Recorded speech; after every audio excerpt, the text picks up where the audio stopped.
রাত তখন প্রায় ৮টার কাছাকাছি। রাইমা হসপিটাল থেকে ফিরেছে ৭টা ৪৫-এ। হাত মুখ ধুয়ে সোজা রুমে ঢুকে ২ বছরের ছেলে রিহানকে তার বাবা নাফিস আহমেদ এর বুকে ঘুমাতে দেখে মিষ্টি হেসে ওয়াশরুমে ঢুকে গোসল করে ভেজা চুল শুকিয়ে এসে বসেছে রাইমা। ছেলের কপালে পরপর চুমু দিতেই নাফিস বলল, সব ভালোবাসা ছেলের জন্য বুঝি? রাইমা মিষ্টি হেসে বলল, তোর জন্য কিছু আছে, তবে আগে ছেলের জন্য। হ্যাঁ, তোমার ছেলে আমার ভালোবাসায় ভাগ বসিয়েছে। এমন কথায় রাইমা ফিক করে হেসে ছেলেকে কোলে নিতেই কাজের মেয়েটি দরজা নক না করেই ঝড়ের গতিতে রুমে ঢুকে হাঁপাতে হাঁপাতে বলল, আফা, আফা গো, বাসায় ডাকাত আইসতে আফা গো। রাইমা নাফিস চমকে উঠে বলল, কি? হ্যাঁ আফা, আমি হাসা করে কইতেছি, আপনাদের খুঁজতেছে, আপনি পালাই যান আফা। রাইমা আশ্চর্য হয়ে বলল, পালাবো কেন? দেখি, সরো, কে এসেছে দেখছি আমি। আপা গো, যাইবেন না? ইয়া লম্বা কালো কালো জামা পইরা লোকেরা, হাতে বড় বড় বন্দুক। রাইমা কিছুটা ঘাবড়ে গেলেও নিজেকে সামলে বাইরে বেরিয়ে আসে। রাইমা এসে কিছু বলার আগেই একটা গার্ড হাতে ফোন ধরিয়ে দেয়। রাইমা আশ্চর্য হয়ে তাকায় ফোনের দিকে। কিছু বলার বা জিজ্ঞেস করার আগেই মুঠোফোন বেজে উঠল। সেখানে জলজলে করছে বস নামটি। গার্ড কল রিসিভ করতে বলল। রাইমা কল রিসিভ করেই ভেসে আসে পরিচিত একটা কণ্ঠস্বর। রিম, রাইট নাও আমার গার্ডের সাথে হেলিকপ্টারে করে চড়ায়। I need your help right now, means right now, নয়তো তোর বর্ষা তুলে নিয়ে আসবো। রাইমা কিছু জিজ্ঞেস করার আগেই ফোন কেটে গেল। রাইমা হতবাক হয়ে তাকালো ফোনের দিকে, আশ্চর্য হয়ে বলল, তীব্র? নাফিস ততক্ষণে বেরিয়ে এসেছে ছেলেকে কোলে নিয়ে। রাইমার মুখে তীব্র নামটা শুনে চমকে উঠে বলল, তীব্র? রাইমা কিছুটা ভড়কে গিয়েই বলল, আমাকে এক্ষুনি কোথাও যেন যেতে বলো, মাঠে হেলিকপ্টার আছে। নাফিস আশ্চর্য হয়ে বলল, হেলিকপ্টার? রাইমা চিন্তিত মুখে বলল, হয়তো তীব্র কোনো বিপদে পড়েছে। নাফিসের ভ্রু কুঁচকে গেল। তীব্র চৌধুরী আর বিপদ? আরে সে তো নিজে বিপদকে দাওয়াত দিয়ে নিয়ে এসে তার সাথে কুস্তি খেলে। সে বিপদে আছে, এটা মানা যায়? ভাবনার বিষয় যে সে বিপদে আছে নাকি তার জন্য অন্য কেউ বিপদে আছে।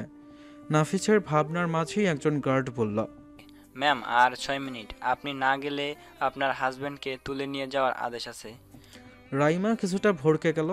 সে ভেবেই নিল তীব্র হয়তো বড় কোনো বিপদে পড়েছে, তাই দেরি না করে নাফিসকে বলে ওই পোশাকেই ওদের সাথে চলে গেল। এদিকে নাফিস স্বস্তির নিঃশ্বাস ফেলল। বলা তো যায় না তীব্র চৌধুরী যা জিনিস, আর কিডন্যাপ করতে তো সে এক্সপার্ট। নাফিসের এখনও সেই 4 বছর আগের ঘটনা মনে আছে। নাফিসের সাথে রাইমার সম্পর্ক ছিল 6 বছরের। সেই ইন্টার থেকে সম্ভবত। নাফিস ছিল সাধারণ মধ্যবিত্ত পরিবারের সন্তান, কিন্তু রাইমা ছিল একজন মন্ত্রী মেয়ে।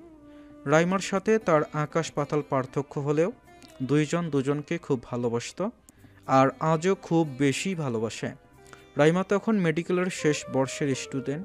রাইমার বাবা মা বিয়ে ঠিক করেছে তখন এক মন্ত্রীর ছেলের সাথে। রাইমার সাথে নাফিসের সম্পর্ক কিছুতেই মানবেন না তিনি। নাফিস তখন একটা ব্যাংকে কর্মরত ছিল। সমবয়সী হওয়ায় দুইজনের কেউই ফিনান্সিয়ালি ভাবে নিজের পায়ে দাঁড়ায়নি। নাফিস সবই একটা চাকরিতে ঢুকেছে। নাফিস রাইমার বাবার কাছে গিয়ে অনেক বোঝায়, মিনতি করে, কিন্তু তিনি কিছুতেই মেয়েকে গরিব ঘরে তার সাথে বিয়ে দিবে না। এরপর ক্ষমতার জোরে তার চাকরিও বাতিল করে দেয়, আর রাইমাকে হুমকি দেয় বিয়ে না করলে নাফিস আর ওর পরিবারকে মেরেই ফেলবে। নাফিস রাইমার বাবার হুমকিতে তখন মা বোনকে নিয়ে গ্রামে গিয়ে উঠেছে। ছোট বোন আর মাকে মেরে ফেলার হুমকি দেয় রাইমার বাবা। নাফিস সেদিন বুঝেছিল ক্ষমতা কি।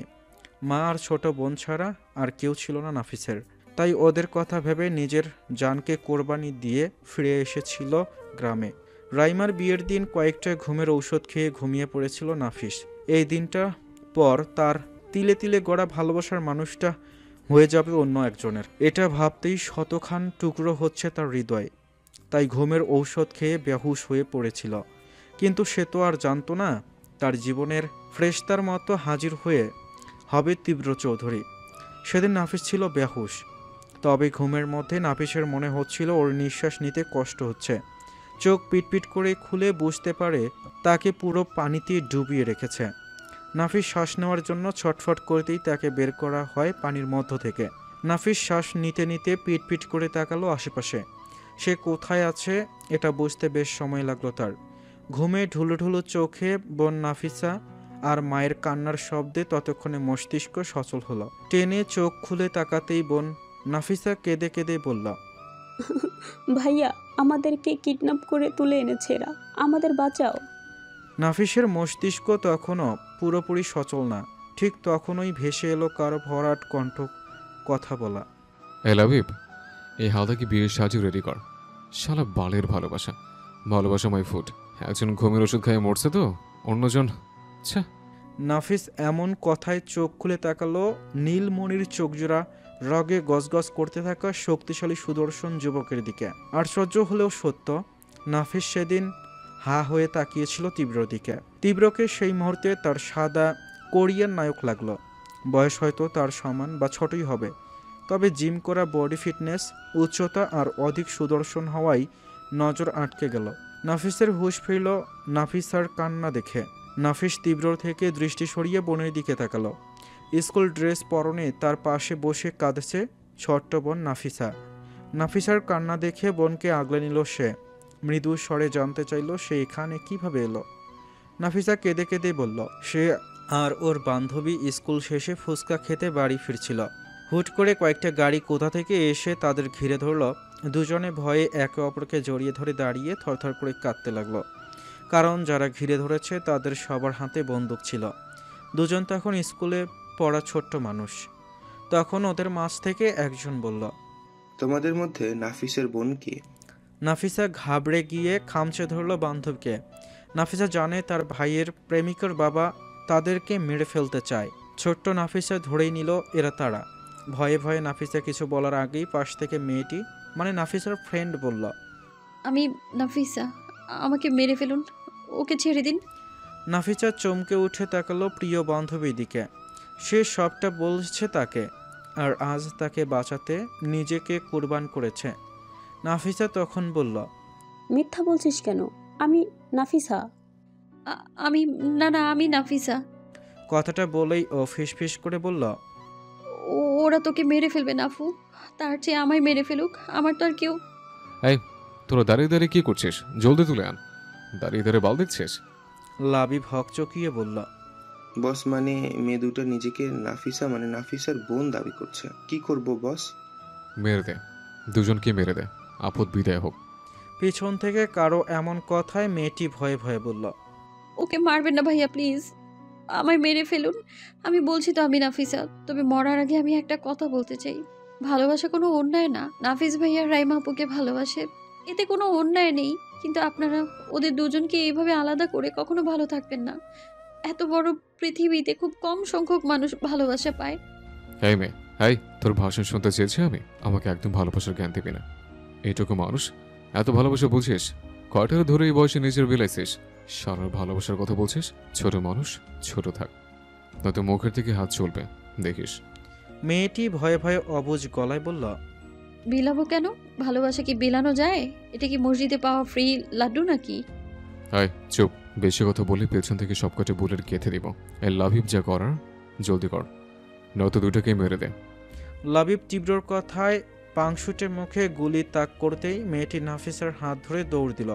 কিন্তু কয়েক কদম যেতেই একটা শক্তপোক্ত হাত মেয়েটির হাতটা ধরে ফেলল।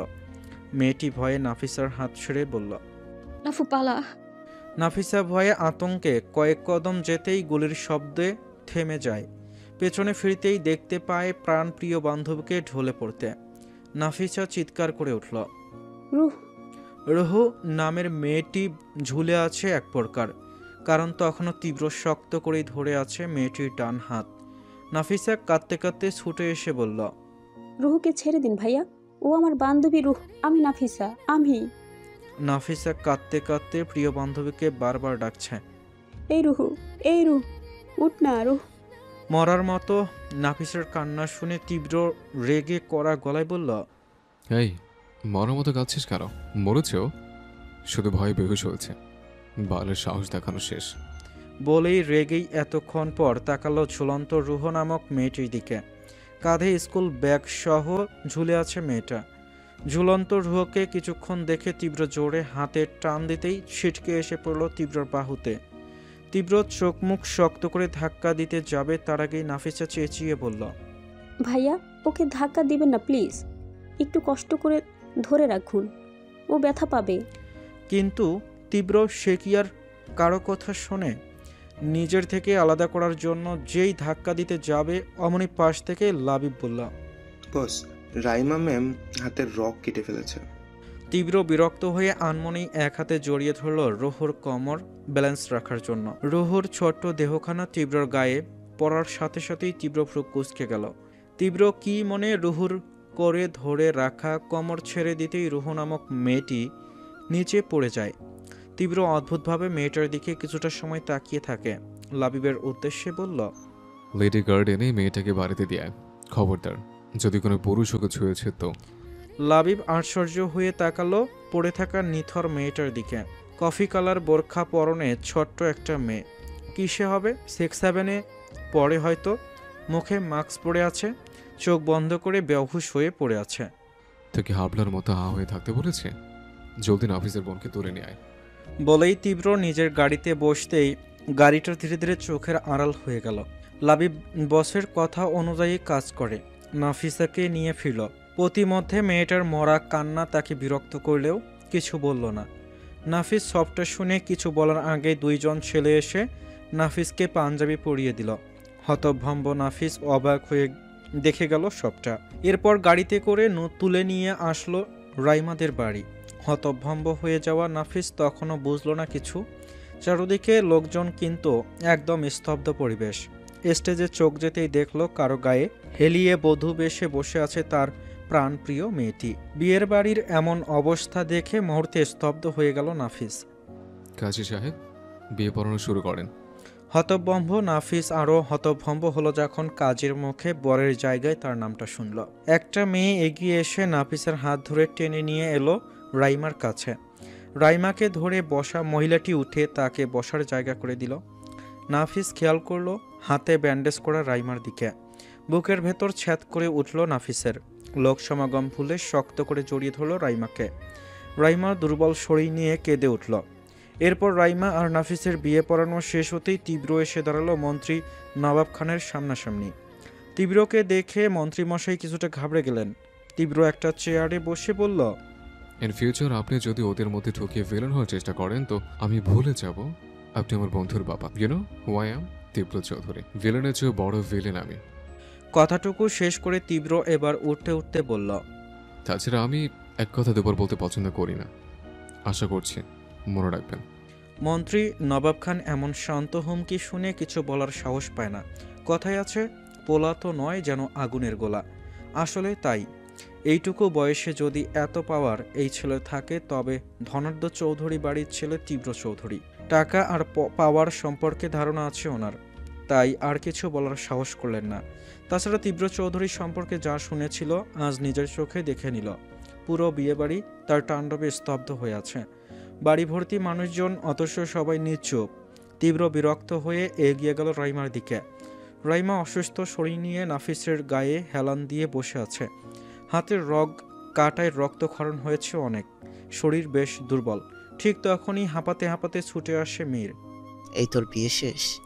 রাইমা সহ সবাই অবাক হয়ে তাকালো পাঞ্জাবি পরা সুদর্শন মীর আলীর দিকে। মীর হাঁপাতে হাঁপাতেই বলল, থাম থাম, আমি একটু দম নিয়ে নিই। কাজী কই? কাজী সাহেব ভয়ে ভয়ে বললেন, আমি এখানে বাবা। মীর আশেপাশে তাকিয়ে দেখতে পেল পেছনে কাচুমাচু মুখে বসে আছে কাজী সাহেব। মীর হেসে বলল, বিয়ে পড়ানো শুরু করেন। কার বিয়ে বাবা? কেন? এই যে বরবউ বসে আছে। বিয়ে তো শেষ। কি এই তুই আমাকে ছাড়াই বিয়ে করে নিলি? রাইমা ক্লান্ত গলায় বলল, তুই যেহেতু আমার বর না, তাই তোকে ছাড়াই বিয়ে করেছি। সদার বন্ধুত্ব বলেও কিছু আছে। এই তীব্র বলে আশেপাশে তাকাতেই অবাক হলো। প্রায় সবার ওই দিকে বন্দুক তাক করে দাঁড়িয়ে আছে তীব্র লোকজন। মীর অবাক হলেও বিড়বিড় করে বলল, সেই একখান বন্ধু বাপরে, মানুষ এই বয়সে প্রেম করে, আর এই তীব্র ক্ষমতার লড়াই করে। তলে এবার বিদায় হও, বিয়ে আর হাক্কে নেই। রাইমা মিষ্টি হাসল। তিনজন তিন জায়গায় আজ কয়েক বছর, কিন্তু বন্ধুত্ব ঠিক আগের মতোই আছে। নাফিস সেদিন অবাক হয়ে দেখেছিল এমন বন্ধুত্ব। সে কখনো ভাবেনি তীব্র চৌধুরী স্বয়ং তাদের সাহায্য করবে। বিয়ে হতেই ওরা গিয়ে ওঠে তীব্রর বাসায়, কিন্তু সেটা চৌধুরী বাড়ি না। এরপর কিছুদিন থেকে মা রাইমা আর বোনকে নিয়ে পাড়ি জমায় ঢাকা থেকে রাজশাহী মামার কাছে। নাফিস সেখানে থেকে ছোট্ট একটা চাকরি করে কোনোমতে সামলে নেয় জীবনটা। যদিও তীব্র সাহায্য করতে চেয়েছিল, কিন্তু আর সাহায্য নেয়নি তারা। তীব্রর এই সাহায্যর প্রতিদান কখনো দিতে পারবে না। এরপর ধীরে ধীরে সবটা ঠিক হয়। গ্রামের জমি বিক্রয় করে আবারও ঢাকায় ব্যাক করে, সেখানে একটা ফ্ল্যাট কিনে। তারপর নাফিসের চাকরি হয় সরকারি ব্যাংকে অফিসার পদে। রাইমার চাকরি হয় ডক্টর হিসেবে বেসরকারি মেডিকেলে। নাফিসের পড়াশোনার জন্য তার মা রাজশাহীতে থেকে যান। এরপর তাদের জীবন আলো করে আসে তাদের ছেলে। এই তো এভাবেই সুখে চলছে জীবন। নাফিস ভাবনা থেকে বেরিয়ে আসে রিহানের কান্নার শব্দে। ছেলেকে সামলাতে সামলাতেই ওর খাবার তৈরি করে নেয় নাফিস। তীব্র হেলিকপ্টার আওয়াজ তুলে 7 মিনিটে পৌঁছালো ফুলতলি গ্রামের খোলা মাঠে। সেখানে মীর আগে থেকে উপস্থিত ছিল। হেলিকপ্টার থেকে নেমে আসে রাইমা। রাইমাকে দেখে মীর এগিয়ে গেল।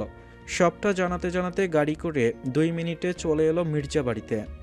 রাইমা সবটা শুনে স্তব্ধ হয়েছিল, শুধু কোনো কিছু বলেনি। গাড়ি থেকে নেমে মির্জা বাড়ির ভেতরে যেতেই মজনু মিয়া রূপে তীব্রকে দেখে রাইমা কিছুক্ষণ স্তব্ধ হয়ে দাঁড়িয়ে রইল। এটা তীব্র, তাও এমন বেশি? তীব্র রাইমাকে এভাবে তাকাতে দেখে এগিয়ে এসে মৃদু গলায় বিরক্তি নিয়ে বলল, বালের মতো তাকিয়ে আছিস কেন? শোন, রাতে বউয়ের আশেপাশে যেন কেউ না থাকে, সে ব্যবস্থা করে যাবি। কথাটুকু শেষ করে বেরিয়ে গেল তীব্র। রাইমা এখনো হতভম্ব, অবাক। বেচারির অধিক শকটে মাথা ঘুরে উঠল যেন। এসব মানা যায়? এটা তীব্র? মাই আল্লাহ! এরপর রাইমা হৃদিকে চেক আপ করে। জ্বরে কাহিল মেয়েটা। মায়াবী মুখটায় স্পষ্ট বোঝা যাচ্ছে জ্বরের কোপে মেয়েটির অবস্থা। তাড়াতাড়ি ইঞ্জেকশন পুশ করে রাইমা। তীব্র বিয়ে করেছে নাফিস? ও, পরক্ষণে নাফিস চিল্লিয়ে বলল, এই কি বললি এক্ষুনি? বিয়ে? তাও আবার তীব্র চৌধুরী? রাইমা বাড়িতে এসে সবটা বলতেই নাফিসও খানিকটা শকড হয়ে গেল। একটা ছবি তো আনতে পারতে। তোমার কথা শুনেই আসলে দেখতে ইচ্ছে করছে সে কে। তবে যাই বলো, পাগলা খোরার লাগাম টেনে ধরতে এমন একজনকে দরকার ছিল। রাইমা কিছু বলল না, কারণ সে নিজেও এখনো শকড। তীব্র রুমে ঢুকে দেখে হৃদি ঘুমিয়ে আছে। হৃদির কাছে গিয়েই তার মেজাজ চটে গেল। তাৎক্ষণিক কল করলো রাইমাকে। রাইমা সবেই চোখটা লেগে এসেছে। তখনই তীব্র গতিতে বেজে ওঠে মুঠোফোন। তীব্র গতিতে বেজে ওঠা ফোনের দিকে তাকিয়ে দেখলো জলজল করছে তিবু নামটি। রাইমা ফোন রিসিভ করতেই ভেসে এলো, এই এই বালের ডক্টর হয়েছিস? আমার বউয়ের শরীর এত গরম হয়ে আছে কেন? কি বলে ওষুধ দিয়েছিস? রাইমা হতভম্ব হয়ে বলল, সকালের আগেই জ্বর ছেড়ে যাবে। ওষুধের ইফেক্ট হতে তো দিবি নাকি? ওষুধের ইফেক্ট হওয়া পর্যন্ত কি আমি জেগে থাকবো? ঘুমাবো না নাকি? রাইমা অবুঝ গলায় বলল, জেগে থাকবি কেন? তুই ঘুমা। বাল ঘুমা। ওই শরীর জ্বলন্ত লাভার মতো জ্বলছে, আমি ঘুমাবো কোথায়? ওর শরীর জড়িয়ে ধরা যাচ্ছে। রাইমা তীব্রর কথার মানে বুঝতে পেরে ফোঁস করে একটা নিঃশ্বাস ছেড়ে বলল, ওর জ্বর হয়েছে ভাই। ও তো তোকে আমি আনলাম কেন? আমার মুখ দেখার জন্য? তোকে এত খরচ করে আনলাম বউকে ঠিক করে দিতে, অথচ আমার বউয়ের শরীরে জ্বলন্ত লাভার ন্যায় চলছে। শান্ত হ আগে তুই। শান্ত হওয়া মাই ফুট। বউকে জড়িয়ে ধরতে পারছি যে শান্ত হব? তোরা সব আমার শান্তির দুশ্মন। আমি শান্তি না পেলে তোদেরকে শান্তি পেতে দেবো না আমি। এসবের পিছনে কে দায়ী? আমি তোকে বলেছি আগে পেছে এসব কর। বল, তাড়াতাড়ি বল কি করব? তোকে এটা আমাকে বলে দিতে হবে? তুই না নিজে। দেখ, বেশি বউকে রাগাস না, বল কি করব? ওর মাথায় জল পটিয়ে দে, পারলে হাত পা ঠান্ডা পানি দিয়ে মুছিয়ে দিস। রাইমা কিছু বলার আগেই ফোন কেটে গেল। ফোন কাটতেই রাইমা অবাকের ওপর অবাক হয়ে বলল, এই ছেলে এতটা ডেসপারেট কবে থেকে হলো? মেয়ে দেখলে তো ঘৃণায় তাকাতোই না পর্যন্ত। আর আজ আল্লাহ, এই দিনও দেখতে হতো? আশা করিনি। নাফিস কিছুটা হতাশ হয়ে বলল, আহারে বেচারি মেয়েটা, তোমার ভয়ানক বন্ধুর ভয়ানক রোমান্সেই বেচারি বেঁচে থাকলেই হলো। রাত তখন 12টা বাজে। তীব্র কাঁপা কাঁপা হাতে চোখ খিচে বন্ধ করে রেখে হৃদির গলা থেকে কিছুটা নিচে বুক অবধি ভেজা কাপড় দিয়ে মুছে দিল। মোছার সাথে সাথে গায়ের কম্বল টেনে দিয়ে অস্থির হয়ে উঠে দাঁড়ালো। তীব্রর বুকের ভেতর ধড়ফড় করছে, শরীর গরম হয়ে আসছে। তীব্র বড় বড় শ্বাস নিয়ে নিজেকে শান্ত করে হাত রাখলো হৃদির কপালে। কপালে হাত দিয়ে স্বস্তির নিঃশ্বাস ছাড়ল। শরীরে জ্বর কিছুটা কমেছে। রাইমার কথা মতো আধ ঘন্টার বেশি সময় নিয়ে জলপট্টি দিয়েছে তীব্র। তীব্র তার কথা রেখেছে। সে নিজের শান্তি পাচ্ছিল না, তাই রাইমাকেও শান্তিতে ঘুমাতে দেয়নি। একটু পরপর ফোন করে জ্বর কমেছে না কেন বলে বলে বকাবকি করেছে। রাইমা বারবার বলেছে জলপট্টি দিতে। অধৈর্য তীব্র হৃদির শরীরের তাপমাত্রা না কমায় রেগে গিয়েছে বেশ কয়েকবার। তপ্ত মেজাজে রাইমাকে হুমকি ধমকিও দিতেও পিছুপা হয়নি। শেষে রাইমা হৃদির শরীর মুছিয়ে দিতে বলেছে। তীব্র তাই করেছে। হাত পা মুছিয়ে দিলেও হৃদির শরীর থেকে ওড়না সরাতে হৃদির মৃদু কম্পিত শরীর তাকে অস্থির করে তুলেছে। পুরুষালী সত্তা জেগে উঠেছে, রক্ত গরম করে তুলেছে, গলা শুকিয়ে কাঠ হয়ে এসেছে। তীব্রর সাহস হয়নি এই নারীকে ছোঁয়ার। কোনোমতে গলাটুকু মুছে সরে এসেছে। আল্লাহর অসীম রহমতে হৃদির শরীর কিছুটা শীতল হয়েছে। তীব্র একটা চেয়ার টেনে বসে আছে হৃদির পাশে। জ্বরে ফ্যাকাশে মুখখানার দিকে বেশ কিছুক্ষণ ধরে মন্ত্রমুগ্ধের মতো চেয়ে আছে। বিশেষ কোনো সৌন্দর্য আছে কি? তবু আমার কাছে এত সুন্দর লাগে কেন? তীব্র আনমনেই গেয়ে উঠল। চারদিকে তখন ভোরের আলো ফুটতে শুরু করেছে। তীব্র চারদিকে একবার তাকিয়ে বুকের সাথে লেপ্টে ঘুমিয়ে থাকা ছোট্ট বিড়ালছানার দিকে তাকালো। সারা রাত তাকে অশান্তিতে রেখে নিজে শান্তিতে ঘুমিয়েছে। হৃদির জ্বর ছেড়েছে অনেক আগেই। জ্বর ছাড়ার পর ঘেমে একাকার হয়ে যাওয়া হৃদিকে খুব যত্ন করে ঘাম মুছিয়ে দিয়েছে। হৃদিও আরাম পেয়ে তীব্রর বুকে চেপে চেপে নিজের জায়গা করেই ঘুমিয়েছে। তীব্র অনেকক্ষণ পর হৃদিকে ছেড়ে বিছানায় ছাড়ল। দীর্ঘশ্বাস ফেলে বউয়ের দিকে আর না তাকিয়ে সোজা দরজা খুলে বেরিয়ে এলো। এই এক রোগ হয়েছে তার, বউ কাছে থাকলে সব ভুলতে বসে সে, তাই আর তাকালো না। সারা রাত দেখে মনকে ভরাতে পারলাম না। তীব্র দোতলার সিঁড়ি বেয়ে নিচে আসতেই কেউ তীব্রর হাত ধরে টেনে ধরল। তীব্র পেছনে ফিরে তাকাতেই দেখল লতিফা বেগম। তীব্র ঘুরে দাঁড়াতেই উনি চিন্তিত মুখে বললেন, এখন কেমন আছে আমার নাতিটা? জ্বর কমেছে, নাও শি ইজ ওকে। আচ্ছা শোনো, তুমি পিছনের চিপা দরজা দিয়া বাইরে যাও। রওনা ফুটেছে, অজু করবার গেছে, যাও যাও। তীব্র মুচকি হেসে দু কদম হেঁটে আবারও ফিরে আসে। তীব্রকে আসতে দেখে লতিফা বেগম চিন্তিত মুখে বললেন, কি হয়েছে? তীব্র কিছুক্ষণ চুপ থেকে বলল, থ্যাঙ্কস আমাকে বিশ্বাস করার জন্য। লতিফা বেগম হেসে বললেন, বয়স তো কম হইল না জামাই, এই লতিফা মানুষ চিনবার ভুল করে না। এখন যাও যাও, রওনা ফাবার আয়সা পড়ব। তীব্র যদিও এসবে ভয় করে না আর না কারো পরোয়া করে, শুধু ওই একটা বউ বর্তমানে পরোয়ার লিস্টে আছে, তাই না চাইতেও করতে হচ্ছে। তীব্র পেছনে দিয়ে বাইরে বেরিয়ে গেল। দাদি মুগ্ধতায় হাসলেন। দাদির চোখ চিকচিক করছে পানিতে। অভাগা নাতিটা আমার এবার হয়তো ভালো থাকবে। সময়টা তখন তপ্ত দুপুর। গ্রামের সবাই এই সময়টাতে ভাত ঘুম দেয়। ক্লান্ত শরীর খাওয়ার পর আরাম চায়। মির্জা বাড়িতেও দুপুরে খাবার পর যে যার রুমে আরাম করছে। হৃদি তার জ্বর কমেছে, সকাল থেকেই বেশ ভালো অনুভব করছে। দুপুরে গোসল করে খেয়ে লম্বা চুলগুলো শুকাতে ব্যালকনিতে বসে আছে সে। পাশেই ছোট্ট একটা টেবিল ফ্যান রাখা, যাতে বাতাসে চুলগুলো তাড়াতাড়ি শুকিয়ে যায়। লতিফা বেগমই রেখে গেছে চুল শুকানোর জন্য। ফ্যানের বাতাসে সিল্কি লম্বা চুলগুলো বাঁধনহীন উড়ে চলেছে। এতে বিন্দুমাত্র মনোযোগ নেই তার। হৃদিতা উদাস মনে তাকিয়ে আছে দূর আকাশে। কালকে জেদের বসেই জ্বর নিয়ে অনেকক্ষণ গোসল করার ফল এই মারাত্মক জ্বর। সে চায় না তার শরীরে কোনো পরপুরুষের ছোঁয়া লাগুক, তাই তো জেদের বসে জ্বর নিয়েই গোসল করেছিল কাল। গোসলের পর বিকেল গড়িয়ে সন্ধ্যা হতেই গা কাঁপিয়ে জ্বর এসেছে। এত পরিমাণ জ্বরে তাপে হৃদির কোনো জ্ঞান ছিল না, কিছুই মনে ছিল না তার। তবে সকাল হতেই মজনু মিয়ার গুণগান শুনেছে সবার মুখে, বিশেষ করে দাদি। সে তো পারে না মজনু তারিফের পুল গঠন করবে। বাড়ির সবার কথা মতে রাতে যখন হৃদি জ্বরের তাপে জ্ঞান হারালো, তখন মজনু কোথায় থেকে ডক্টর হাজির করেছে, আর ডক্টরের ঔষধের কারণেই নাকি সে সুস্থ হয়েছে। তবে হৃদির কেন মনে হচ্ছে রাতে কেউ তার পাশে ছিল, মাথায় হাত বুলিয়ে দিয়েছিল, কপালে ঠান্ডা কিছু অনুভব করেছিল। সবটা কি তার মনের ভুল? কারণ দাদি তো বলেছে রাতে কেউ ছিল না তার পাশে। ডক্টর নাকি মানা করেছে কাউকে তার পাশে থাকতে, এতে নাকি বাকিদেরও ভাইরাস ফিভার হয়ে যাবে। হৃদিতা দীর্ঘশ্বাস ফেলল। আকাশের দিকে তাকিয়ে দেখল সূর্যি মামা তপ্ত আগুন বের করছে। হৃদি আকাশ থেকে দৃষ্টি সরিয়ে বাগানের দিকে তাকাতেই নজরে এলো বিশাল দেহী লোকটিকে।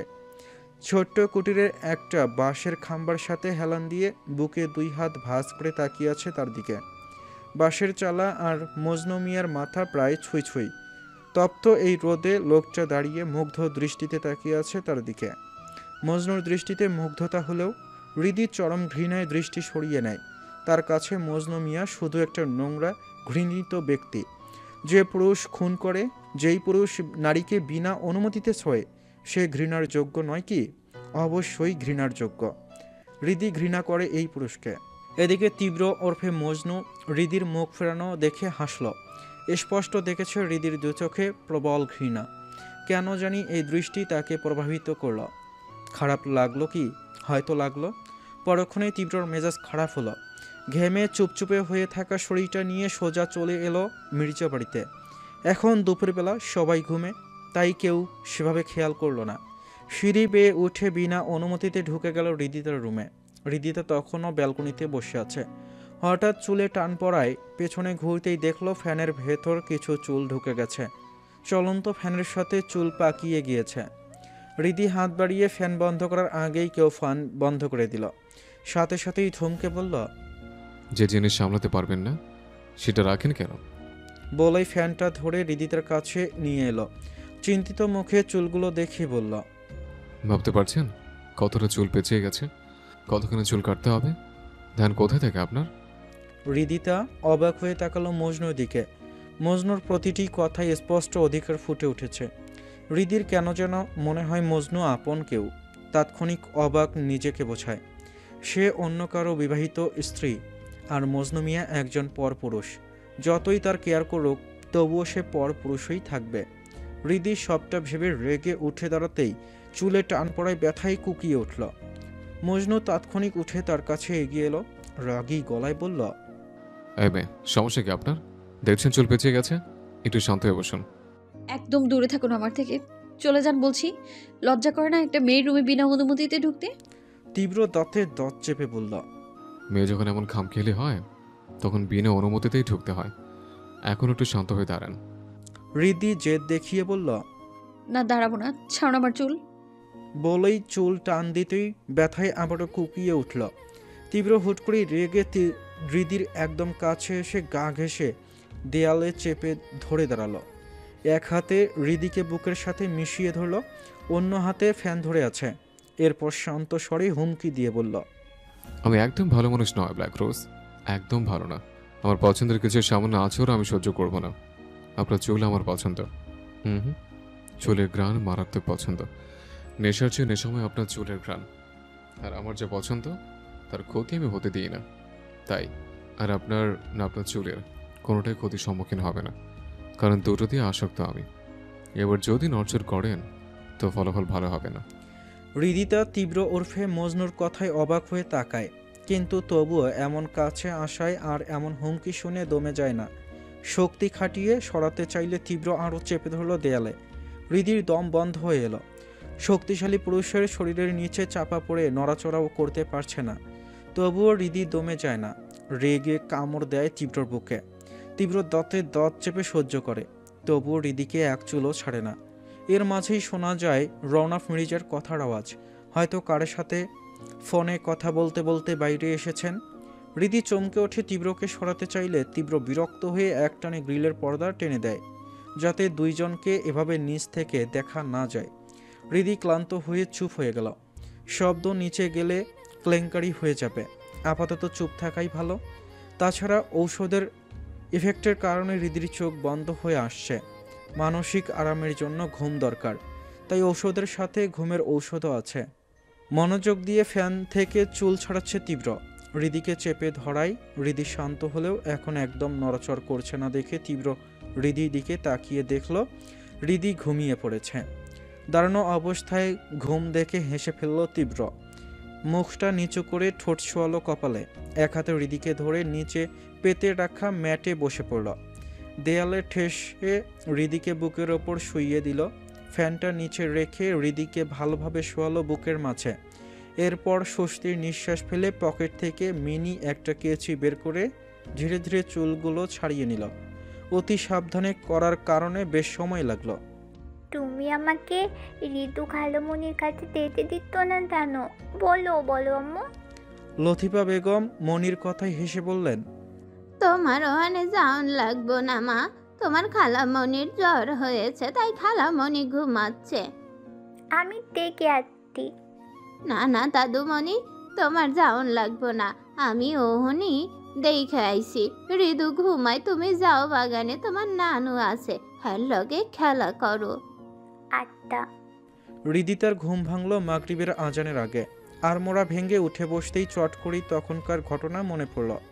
আশেপাশে তাকিয়ে মজনুকে পেল না। সে স্বস্তির একটা নিঃশ্বাস ফেলে পাশে তাকিয়ে দেখল একটা কাগজ। সেখানে লেখা, আমার শরীরের সুবাস আপনাতে থাকবে ব্ল্যাক রোজ, কারণ আপনার মাঝে আমি, আপনাতে আমি। তবে ভুলেও একই ভুল দুবার করবেন না।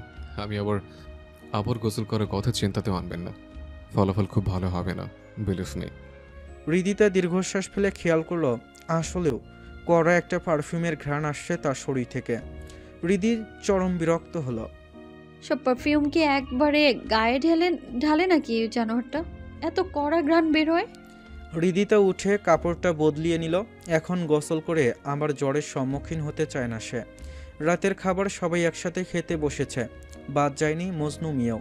হৃদির মুখের রুচি নেই, তাই বড় চাচি তার জন্য ঝাল ঝাল নুডলস রান্না করে দিয়েছে। সেটাই নেড়ে চেড়ে খাচ্ছে হৃদি। তীব্র খাওয়ার ফাঁকে ফাঁকে হৃদির নুডলস খাওয়া দেখছে। ঠোঁটের সাথে চামচের ছোট শোয়া দেখতেই বিরক্ত লাগছে তার। চামচের প্রতি রাগ হচ্ছে, কেন বারবার তার বউয়ের ঠোঁট ছুঁয়ে দিচ্ছে। এটা তো তার ব্যক্তিগত অধিকার। শেষ পর্যন্ত কিনা তীব্র চৌধুরী চামচকেও হিংসা করছে, এসব ভাবা যায়? আর বউটা এমন কেন বাল? চামচের প্রতি এত ইন্টারেস্ট কেন? মুখে দিলে বেরিয়ে করছে না। চামচ কি খাওয়ার জিনিস? তীব্র এবার নিজের ভাবনার প্রতি বিরক্ত হয়ে বিড়বিড় করে বলল, গলা দিয়ে এভাবে নামানোরই বাকি আছে। পানি ঢোকে গেলেও গলায় বোঝা যাচ্ছে। ইচ্ছে করছে গলায় নিজের ঠোঁট দাবিয়ে চুমু খেতে। নিজে এসব করে আমাকে সিরিয়াস করলে দোষ নেই, আর আমি কিছু করলেই দোষ। আচ্ছা। তীব্র এবার পোশাকের দিকে তাকিয়ে দেখল হৃদি পোশাক বদলে নিয়েছে। অনেক দিন নিজের পছন্দের পারফিউম ব্যবহার করেনি তীব্র, অন্য কড়া পারফিউম ব্যবহার করেছে যাতে কড়া ঘ্রাণ বের হয়। তীব্র ছোট্ট একটি শ্বাস নিয়ে ক্লান্ত হয়ে আসা হৃদির মুখের দিকে তাকিয়ে রইল। জ্বরে শুকিয়ে যাওয়া মুখটাও দেখতে মায়াবী লাগছে। হৃদি মজনুর তাকানোর ব্যাপারটা বুঝতেই নড়াচড়ে বসল। কেউ যদি বিষয়টা খেয়াল করে তাহলে কি মনে করবে? আল্লাহ। একটু পরে হৃদি উঠে প্লেটে নিয়ে গিয়ে বসলো সোফায়। মজনুর চাহনি তার অস্বস্তি বাড়াচ্ছে। সে চায় না এই বিষয়ে কারো নজর পড়ুক। তীব্রর খিটখিটে মেজাজ আরও বিগড়ালো। তার বউ কেন উঠে গেল? ইচ্ছে তো করছে গিয়ে এক থাপ্পড় দিতে। ডাইনিং টেবিলে চলছে আলোচনা সভা। মনসুর আলীর নাতি মাহিরের ৬তম জন্মদিন উপলক্ষে সবাই দাওয়াত করেছে। সেটা নিয়েই চলছে দীর্ঘ আলোচনা। আলোচনার এক পর্যায়ে এসে থামল। হৃদির এসবে কোনো মনোযোগ নেই, তার ভাবনায় চলছে অন্য কিছু। এভাবে চুপচাপ এইসব তো মেনে নেওয়া যাবে না, এর একটা বিহিত করতেই হবে এবার।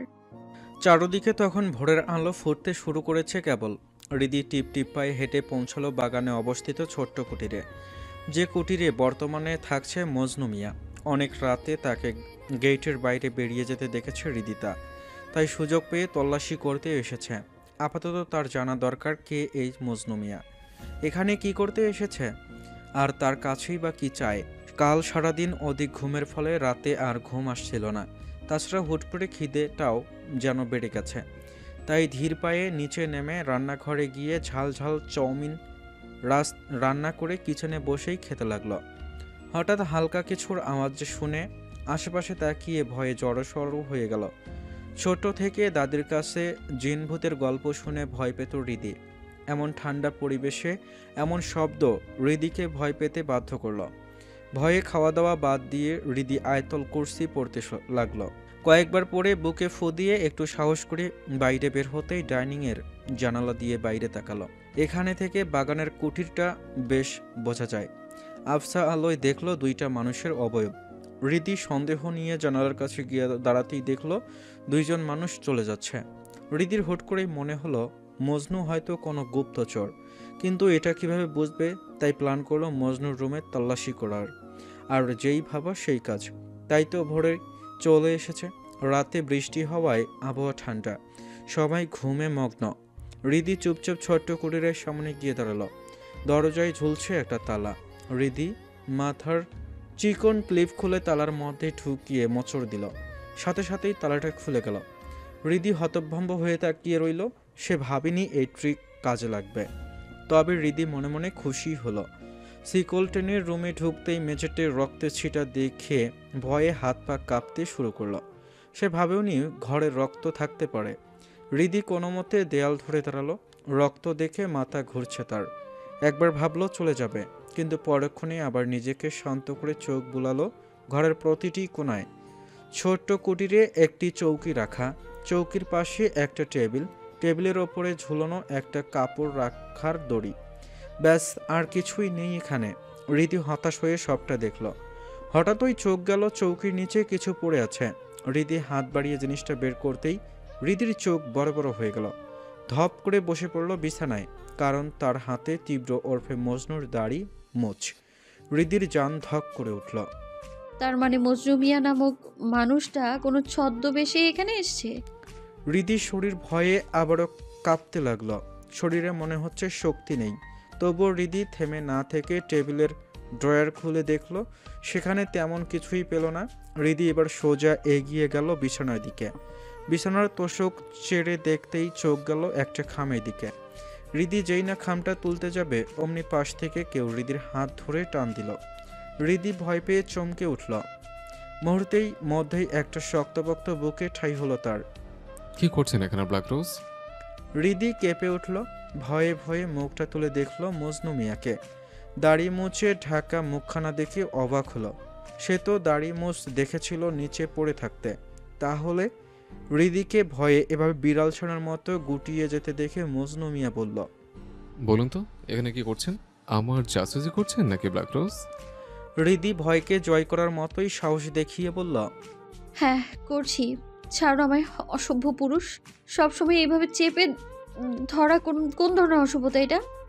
তীব্র মুচকি হেসে বলল, এটা এক ধরনের মাদকতা জান।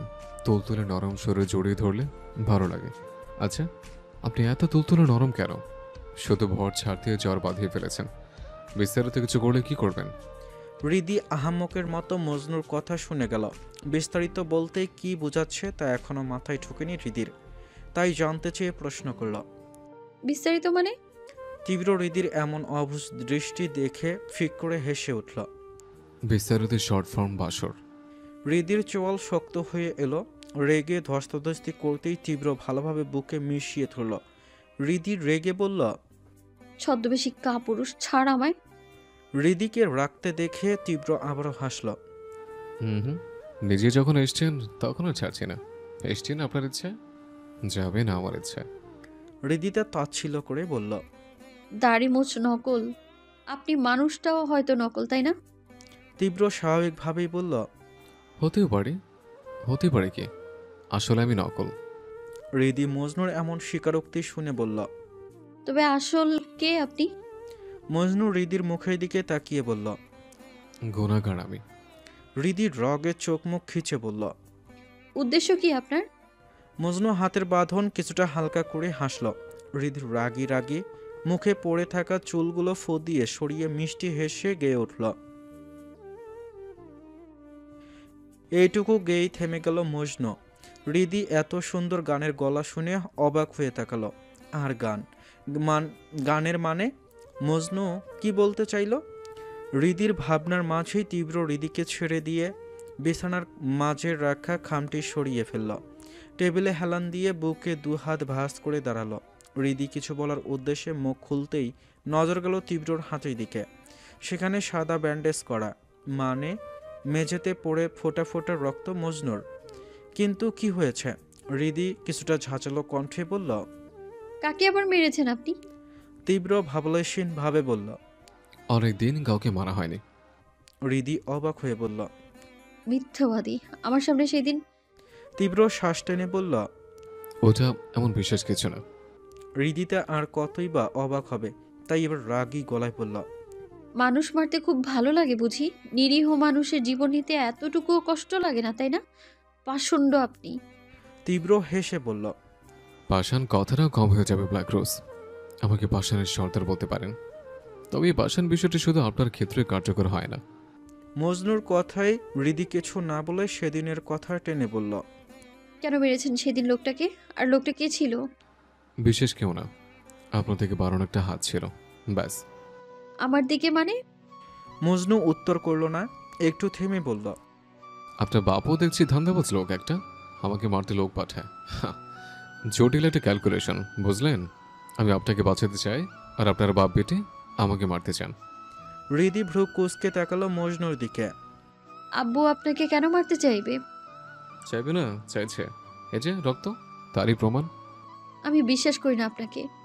নিজের মেয়েকে মারতে যার বাধে না, সে আমাকে কেনই বা ছাড় দিবে? এখন তার সবচেয়ে প্রিয় শত্রু তো মজনু মিয়া। হৃদির বুক ভার হয়ে এলো। সে জানে রূপেশ মির্জা নিজের স্বার্থে তাকে আঘাত করতেও ভাববে না, তবুও বাবা তো। কোনো বাবা সত্যি কি এত স্বার্থপর হয়? হৃদির ভাবনার মাঝেই তীব্র তুড়ি মেরে বলল। কোথায় হারালেন? হৃদিতা তাকালো তীব্রর হাতের দিকে, আনমনেই মুখ থেকে বের হলো। অনেকটা কেটেছে কি? সকালের সূর্যের আলো মুখে পড়তেই ঘুম ভেঙে গেল হৃদির। পিটপিট করে চোখ খুলে আড়মোড়া ভেঙে গায়ের ওড়না খুঁজে সেটা গায়ে জড়িয়ে সোজা ওয়াশরুমে ঢুকে গেল সে। চোখ এখনও ঘুমে তার। ফজরের নামাজ পড়ে ওঠে, শরীর খারাপ থাকায় আবারও ঘুমিয়ে পড়েছিল। এখন বাজে 7:40। আজ ছুটির দিন, সবাই হয়তো উঠে গেছে। হৃদিও ফ্রেশ হয়ে আসতেই নজর গেল সোফায় রাখা বিশাল সাইজের একটা কার্টুন বক্সের দিকে। এত বড় বক্স হৃদি অবাক হয়ে দেখল। তার রুমে এত বড় বক্স। হৃদিতা একটু ঘুরিয়ে ফিরিয়ে দেখল, ওপরে সাদা কাগজে লেখা আছে কিছু। হৃদি লেখাটুকু পড়ল। হৃদিতা চৌধুরী। হৃদিতা অবাক হলো। হৃদিতা চৌধুরী? চৌধুরী মানে? চৌধুরী বাড়ি থেকে পালিয়েছে? কিন্তু কে? দাদি? কিন্তু কি আছে এতে? হৃদির ভাবনার মাঝেই রিয়া রুমে ঢুকে বলল। এই ঋতু, উঠেছিস? তোর নামে একটা বক্স, তুই দেখেছিস? হৃদি দীর্ঘশ্বাস ফেলে বলল। দেখেছি। কি আছে তাতে? জানি না। খুলে দেখ। খুব ভোরেই এটা দরজার বাইরে পেয়েছি। হৃদিতা চৌধুরী দেখে বুঝলাম এটা তোর। হয়তো চৌধুরী বাড়ি থেকে পাঠিয়েছে। রিয়া চলে যেতে যেতে নিয়ে আবার ফিরে এসে বলল। তোর হলে বলিস একটু বাজারে যাব। আজ সন্ধ্যায় মনসুর আঙ্কেলের বাড়িতে অনুষ্ঠানের জন্য টুকিটাকি কিছু জিনিস কিনবো। রিয়া যেতে হৃদি দীর্ঘশ্বাস ফেলে বক্স খুলতেই নজরে এলো অনেকগুলো প্যাকেট। হৃদি ভ্রু কুঁচকে একটা প্যাকেট বের করতে খুলতেই নজরে এলো gorgeous long party gown. Maroon কালারের গাউনটা অসম্ভব সুন্দর। হৃদি হতভম্ব হয়ে দেখলো গাউনটা। এরপর একে একে সবগুলো বের করে রাখলো বিছানায়। হৃদি কপালে হাত দিয়ে নিজের বিছানা দেখলো। পুরো বিছানা জুড়ে কাপড় আর কাপড়। এত কাপড়? 6টা গর্জিয়াস লং পার্টি গাউন, 7-8টা পাকিস্তানি গর্জিয়াস 3 পিস, 15-20টা সুতি 3 পিস, 7-8টা সুতি লং গোল গাউন জামা, 8-9টা এমব্রয়ডারি ব্লক প্রিন্ট সুতার কাজে 3 পিস, 19-20টা শাড়ি, যার মধ্যে কাতন, সিল্ক, সুতি, হাতের কাজের শাড়ি, জর্জেট শাড়ি, জামদানি শাড়ি, সাথে ম্যাচিং প্যাটিকোট ব্লাউজ, 7-8টা গর্জিয়াস বোরখা, অনেক ধরনের হিজাব 48টার মতো, প্রায় 19 থেকে 20টা হিল সহ উঁচু নিচু জুতো, স্যান্ডেল, স্লিপার, আরও কিছু হিজাব পিন, কানের দুল, চুড়ি, সবার শেষে একটা চিঠি। এগুলো ব্যতীত তো শরীর অন্য কোনো পোশাক দেখলে মির্জা বাড়িতে আগুন জ্বলবে। I promise, and I don't break my promise. Remember it. Your time end at 9:00 AM। Hridi বিস্ময়ে হতবাক হয়ে বসে আছে। এত জিনিস সাথে এই হুমকি, কে দিল এসব? হৃদি থম মেরে বসে রইল। এত পুরো মার্কেট তুলে এনেছে। হৃদির বিস্ময় নিয়ে সব কিছু দেখার মাঝে রুমে ঢুকলো লতিফা বেগম আর রিয়া। এত জিনিস এভাবে ফেলানো দেখে দুজনেই হতবাক হয়ে তাকিয়ে আছে। লতিফা বেগম আশ্চর্য হয়ে বললেন, পুরো বাজার উঠাই আনছে দেখি না জামাই, এ মানে কেডা দিল? রিয়া নিজেকে সামলে বলল, জানি না দাদি, আসলে সকালে আমি দরজার বাইরে এই বক্সটা দেখেছিলাম। উপরে লেখা ছিল হৃদিতা চৌধুরী। আমি ভাবলাম চৌধুরী বাড়ি থেকে হৃদিতার কোনো জিনিস হয়তো এসেছে, তাই ওখানে রাখতে বলেছিলাম। কেডা পাঠাইছে রিদি, জানোস কিছু? রিদি দীর্ঘশ্বাস ফেলে বলল, জানি না দাদি। ভালো হইছে ওই কুটনি মাইয়ার মুখের এবার তালা পড়ব। আমি এখনই ওই কুটনির ডাইকা আনতেছি। কাল তো কম কথা তোরে হুনাইল না, আইসা দেখা যাক চৌধুরী বাড়ির বউয়ের কাপড় কেমন হয়। বলতে বলতে লতিফা বেগম রুম থেকে বের হয়ে মুচকি হাসতে হাসতে চলে গেল। রিয়া এখনও হতভম্ব হয়ে আছে। রিয়া আশ্চর্য হয়ে বলল, কালকের ঘটনা কি ওনারা জেনে গিয়েছে নাকি? আশ্চর্য, কিভাবে? হৃদিতা দীর্ঘশ্বাস ফেলে বলল, সেটাই, কিভাবে সম্ভব? গতকালকের কথা। হৃদিতা, রিয়ার মেয়ে আর লতিফা বেগম তপ্ত রোদ থেকে বাঁচতে বাগানের শীতল বাতাসে এসে বসেছে। হৃদিতা কচি আম মাখা করেছে, সেটাই বসে খাচ্ছে। তখন মির্জা ম্যানশনে বড় বড় দুইটা গাড়ি এসে থেমেছে। সেখান থেকে নেমে এসেছে আলিশা। পরনে তার অফ হোয়াইট রঙের গর্জিয়াস শাড়ি, সাথে হাই হিল, সাদা ফর্সা চেহারার ভারী মেকআপ, খোলা পিঠ ছড়ানো চুলগুলো কালার করা, চোখে চারকোনা আকৃতির কালো সানগ্লাস, ঠোঁটে গাঢ় লাল লিপস্টিক। দেখে মনে হবে কোনো নায়িকা। আলিশা চোখের সানগ্লাস মাথায় তুলতে তুলতে এগিয়ে এলো হৃদিতার দিকে। What a pleasant surprise Ridi, কবে আসলি তুই? হৃদিতা অবাক হয়ে দেখলো আলিশাকে। নিজের সৎ বোন আলিশাকে দেখে হৃদিতা খুশি হয়ে এসে তার কাছাকাছি দাঁড়াতেই আলিশা ন্যাকা স্বরে বলে, রিদি, কি অবস্থা তোর? গায়ে এত ধুলোবালি? হৃদিতা অবাক হয়ে নিজেকে দেখে বলল, কোথায় আপু? ও সরি, আমি তো ভুলেই গেছিলাম। কালো গায়ে ময়লা জমে গেলেও পোছার উপায় নেই। তা তুই এখানে যে? চৌধুরী বাড়ির পুত্রবধূর একই অবস্থা। আমি তো ভাবছিলাম চৌধুরী বাড়ির বধূ রানী হয়ে আছিস, কিন্তু আহারে বেচারি। আরে এটা তো দেখছি আমার সেই পুরনো জামা, সেই আগের আমার পরা জামাই পরছিস বুঝি? কিন্তু কেন? চৌধুরী বাড়ির পুত্রবধূ অন্যের পুরনো জিনিস ব্যবহার করছে, এটা কি মানানসই? আরে হ্যাঁ, আমিও না, আসলে আমি না তো ভুলেই গেছিলাম, তোকে তো চৌধুরী বাড়ি থেকে বের করে দিয়েছে। So sad. তা শুধু বের করেই দিয়েছে নাকি সাথে টাকা পয়সাও কিছু দিয়েছে? হৃদিতা নিশ্চুপ থাকলো। তবে যাই বল, তীব্র চৌধুরীর মতো অমন ভয়ঙ্কর সুদর্শন পুরুষ তোকে তো আর সারা জীবন ব্যবহার করবে না। হৃদির চোখ পানিতে চকচক করছে, তবুও নিজেকে শক্ত করে দাঁড়িয়ে আছে। তবে তুই চিন্তা করিস না, আমি আছি না, তোর জামা কাপড়ের কোনো অভাব হবে না। আমি আবার একটা জামা দুবারের বেশি পরি না, গরিবদের দান করে দিই। তোকেও না হয় দিলাম। আমি তোর বড় বোন হই, তবুও একটা কথা বলি, অমন পুরুষের তোকে দিয়ে কখনো পোষাবে না। বয়সই বা কত তোর? পরিপক্ক একটা বয়সও হওয়া চাই।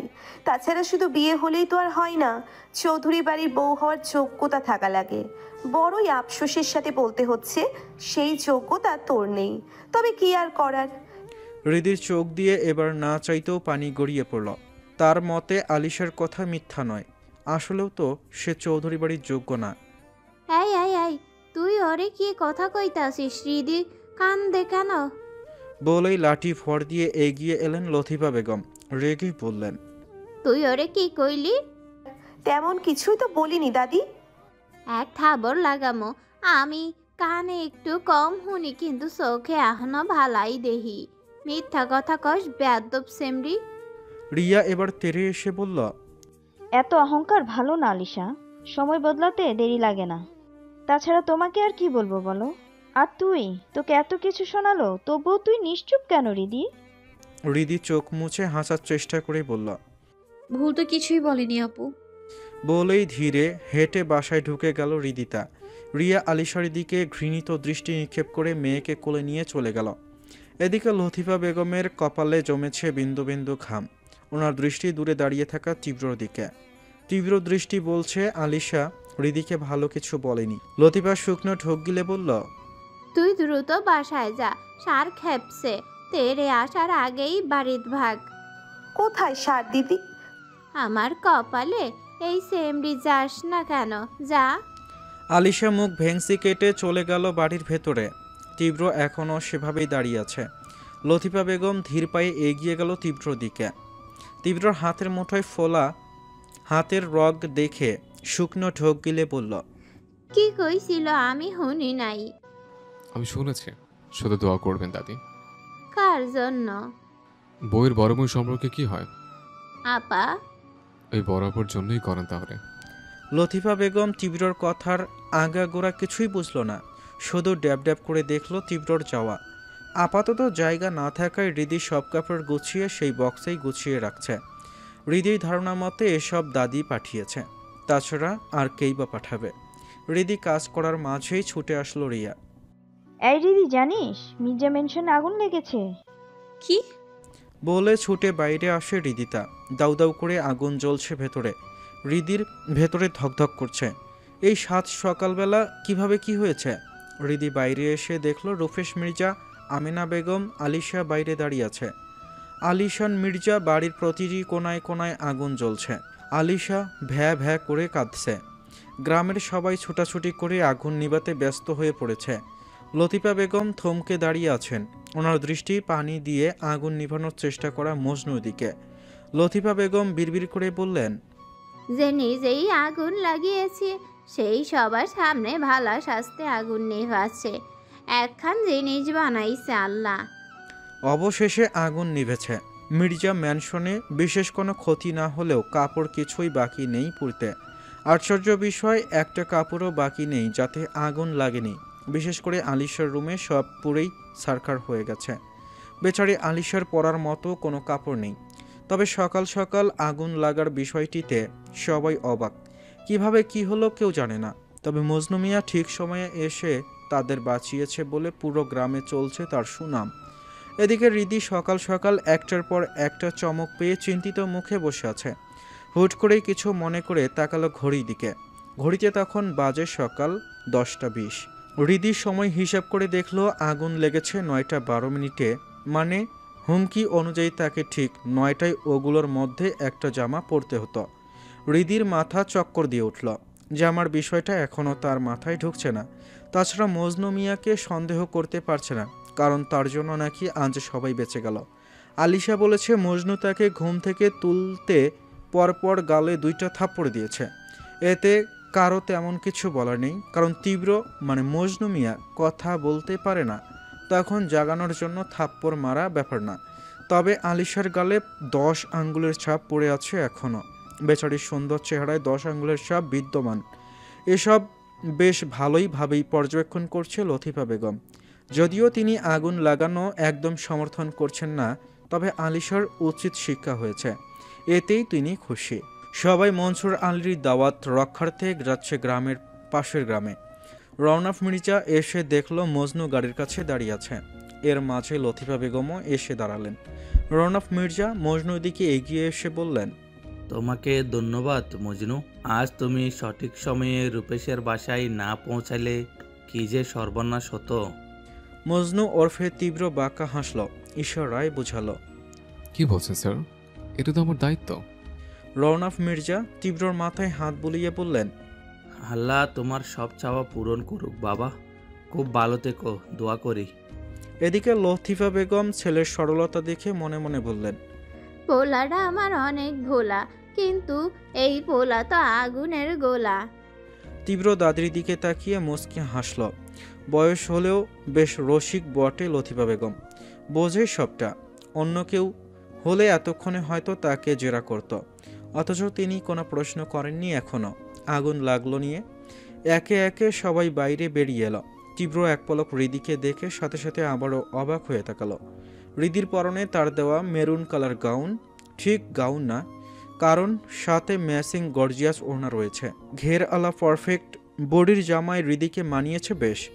পায়ে অল্প উঁচু হিল, ঘন কালো লম্বা রেশমের মতো চুলগুলো ছেড়ে দেওয়া, কানে সিম্পল একটা কানের দুল, মুখে মেকআপের আবরণ আছে কিছুটা, ডাগর ডাগর ঘন পাপড়ি, চোখে কাজল দেওয়া। তীব্র জোরে জোরে শ্বাস নিল, নিজেকে শান্ত করার চেষ্টা করে আর চোখে তাকালো হৃদির দিকে। রিয়ার মেয়ে মনি তাকে টেনে নিয়ে আসছে। বাড়ির সবাই বেশ অবাক হয়ে দেখল হৃদিকে। মনি মিষ্টি হেসে আধো আধো গলায় বলল, ঋতু মাম্মা তোমাকে সুন্দর লাগতে। রিদি ছোট্ট মনির আধো আধো কথায় হেসে বলল। আমার মামুনিকেও আজ মাশাআল্লাহ খুব সুন্দর লাগছে। এদিকে মজনু ওরফে তীব্র রিদির দিকে আর তাকালো না, নিজেকে নিয়ন্ত্রণ করে গাড়িতে গিয়ে বসল। বউকে এমন রূপে দেখে তীব্রর মাথায় এমনিতেই ভব করছে। তীব্রর নিজেকে সামলানো দায় হয়ে পড়েছে। সে চায় না তার এত মাসের পরিশ্রম বেকার যাক। বউকে দেখে উল্টাপাল্টা কিছু করলেই সবটা বৃথা যাবে। কিন্তু মন, একে সে কিভাবে বুঝাবে? এই বউ তাকে কিভাবে জ্বালাচ্ছে?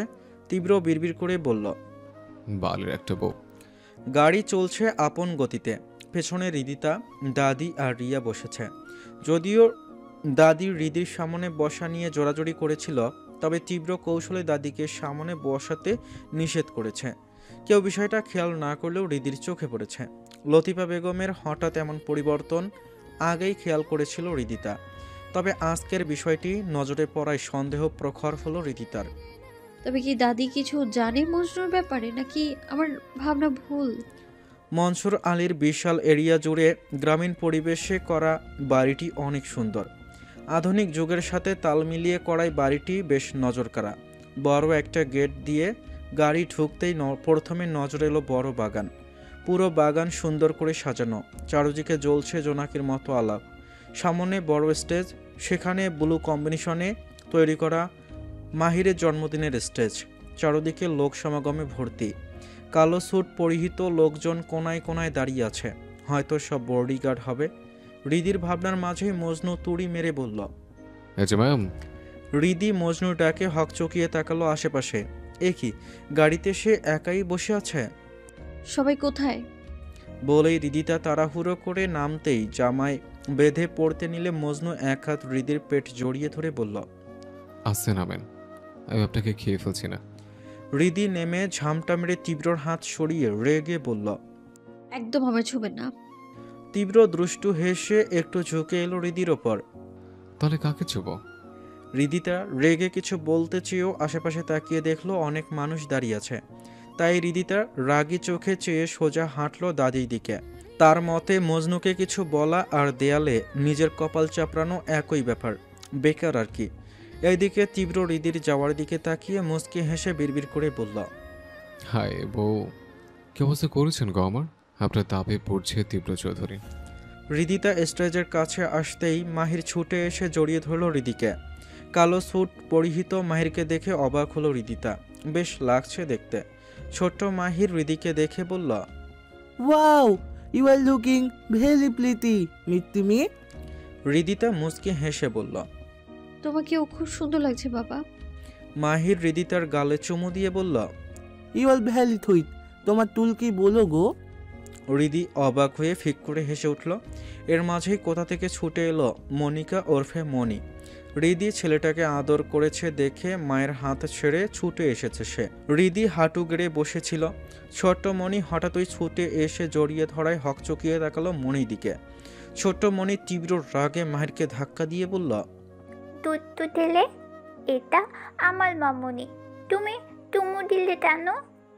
মাহির আচমকা ধাক্কা খেয়ে ড্যাব ড্যাব করে তাকালো সাদা গাউন পরা পিচ্চি মেয়েটার দিকে। এই পুটকি মেয়ে, থাও তো কম না, আমাকে ধাক্কা দাও। তুমি জানো আমি কে? মাহিলিব খান মাহিল, আর এটা আমার ডান বাতানো প্রিয় আনতে হয়। আমি চুমু দিব, তাতে তোমার কি? তুমি চুমু দিলে পটা, তুমি, এটা আমার মামুনি, আমি চুমু দিব। না না, আমি চুমু দিব। আমি দিব, তুমি দুধ পটা।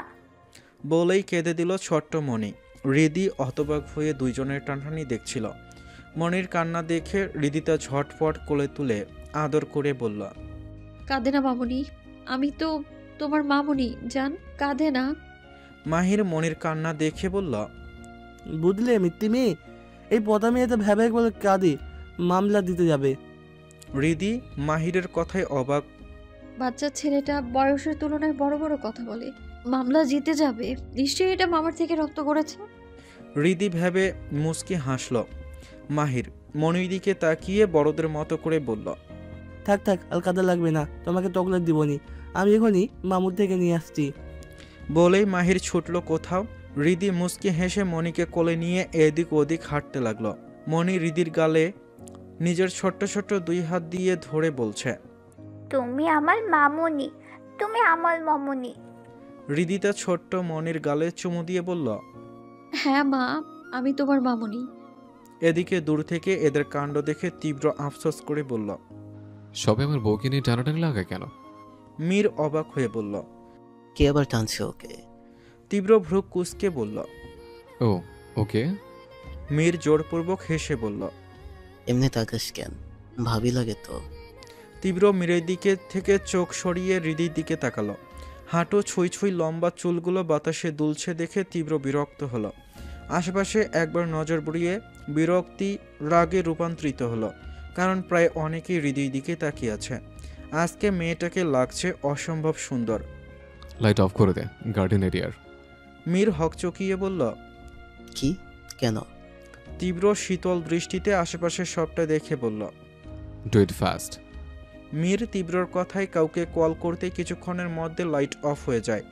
ঘুটঘুটে অন্ধকার না হলেও বেশ অন্ধকার হয়ে গেছে পুরো জায়গাটা। সাথে সাথেই হইচই পড়ে গেল। সবার একই কথা, কি হয়েছে, কি হয়েছে? লাইট অফ হয়ে গেল কেন?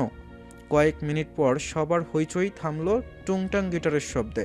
চারদিকে তখন অন্ধকার হয়ে আছে, কিন্তু ভেসে এলো কারো কণ্ঠস্বর, নাম জানি না তোর, আর রাত জানি না ভোর, মন যায় রে চলে যায় প্রেম জানিয়ে। হাল মেলাবি আয়, দিন কাল মেলাবি আয়, মন ফিরবে না রে আজ তোকে না নিয়ে। তোর এক কথায় আমি রাখবো হাজার বাজি, তোর ইশারায় আমি মরে যেতেও রাজি। তোর এক কথায় আমি রাখবো হাজার বাজি, তোর ইশারায় আমি মরে যেতেও রাজি। গান শেষ হতেই ভেসে এলো করতালির শব্দ, সাথে অচেনা ব্যক্তিটাকে সেটা নিয়ে তুমুল কথোপকথন। আবার কেউ কেউ তো বলছে। হৃদি নিজেও উকিঝুঁকি দিল। গানের গলা আসলেও মাশাআল্লাহ অনেক সুন্দর, তবে ব্যক্তিটা কে? জানার আগ্রহ থেকেই উকিঝুঁকি দিতেই হঠাৎ কারো গরম নিঃশ্বাস গলার কাজটায় বাড়ি খেতে হৃদি চমকে উঠল। তখনই ফিসফিস করে কেউ বলল, আপনি আমারে চান, আমার, একান্তই আমার। হৃদি চট করে পেছনে ঘুরতেই বলল, আপনি? মজনু মিয়া হেসে বলল,